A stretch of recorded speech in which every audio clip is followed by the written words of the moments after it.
Assalamualaikum warahmatullahi wabarakatuh. Alhamdulillahirabbil alamin. Puji dan syukur kita kehadirat Allah Subhanahu wa taala atas berkat, rahmat dan karunia yang diberikan Allah terhadap kita. Kemudian salawat dan salam kita ucapkan kepada junjungan kita Nabi besar Muhammad sallallahu alaihi wasallam atas tuntunan dan tauladan yang telah diberikan kepada kita. Nanda semua, pada pertemuan kita kali ini kita akan membahas tentang pemusatan data. Nah, pemusatan data ini meliputi 6 bagian ya. Ada arithmetic mean, median, modus, geometric mean, harmonic mean, dan quadratic mean. Nah, pada pertemuan kali ini kita akan bahas 3 saja, yaitu tentang arithmetic mean, median, dan modus. Nah, namun untuk rata-rata hitung nanti akan Ibu kirimkan satu video, nilai tengah satu video, dan modus juga ada satu video yang berbeda juga. Sekarang kita masuk untuk melihat rata-rata hitung ya. Rata-rata hitung ini digambarkan atau dilambangkan dengan X bar. Nah, X bar ini merupakan lambang dari untuk menghitung rata-rata. Nah, untuk menghitung rata-rata hitung ini kita akan melihatnya pada dua bentuk data, yaitu data yang tidak dikelompokkan atau belum dikelompokkan dan data yang sudah terkelompok. Nah, untuk data yang belum dikelompokkan, nah formulasi yang akan kita pakai untuk melihat rata-rata hitung itu dicari dengan 1 dibagi N atau seper N dikali dengan sigma XI. Nah, formulasi ini bisa kita sederhanakan menjadi X bar atau rata-rata dicari dengan sigma XI dibagi dengan N. Nah, di mana XI itu merupakan jumlah data ke I. Nah, N merupakan banyaknya data observasi. Nah, kita lihat contohnya untuk data ungroup. Nah, di sini ada data dari PT Abadi yang memiliki 5 karung beras ya, di mana 5 karung beras itu memiliki berat masing-masing. Ini karung A ada 68 kg, karung B ada 84 kg, begitu juga dengan karung-karung lainnya sesuai dengan berat beban masing-masing. Nah, kemudian sesuai dengan kebutuhan formulasi, nah berat masing-masing karung beras yang ada kita jumlahkan dia, nah itu menjadi sigma XI.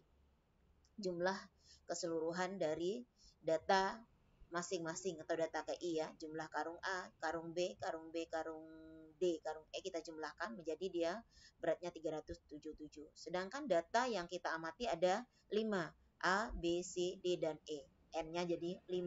Nah, tinggal kita masukkan dalam formulasi untuk mencari arithmetic mean, sigma XI dibagi N. Sigma XI kita dapatkan 377, N-nya kita dapatkan 5, tinggal kita bagi sehingga berat rata-rata setiap karung itu adalah 75,4 kg jika kita jumlahkan keseluruhan karung ya.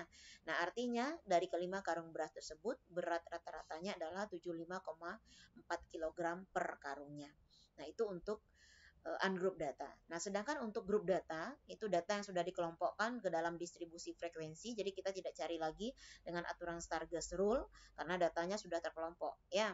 Nah, untuk ungroup data, nah kita menggunakan formulasi rata-rata X bar kita cari dengan sigma FI XI dibagi dengan sigma FI. Nah, sigma FI ini kalau pada ungroup data itu sama dengan N, tapi kita pakai adalah sigma FI ya, dimana FI merupakan frekuensi kelas KI, XI adalah midpoint atau nilai tengah dari setiap kelas yang akan kita lihat, dan N adalah banyaknya data observasi yang akan kita lihat ya.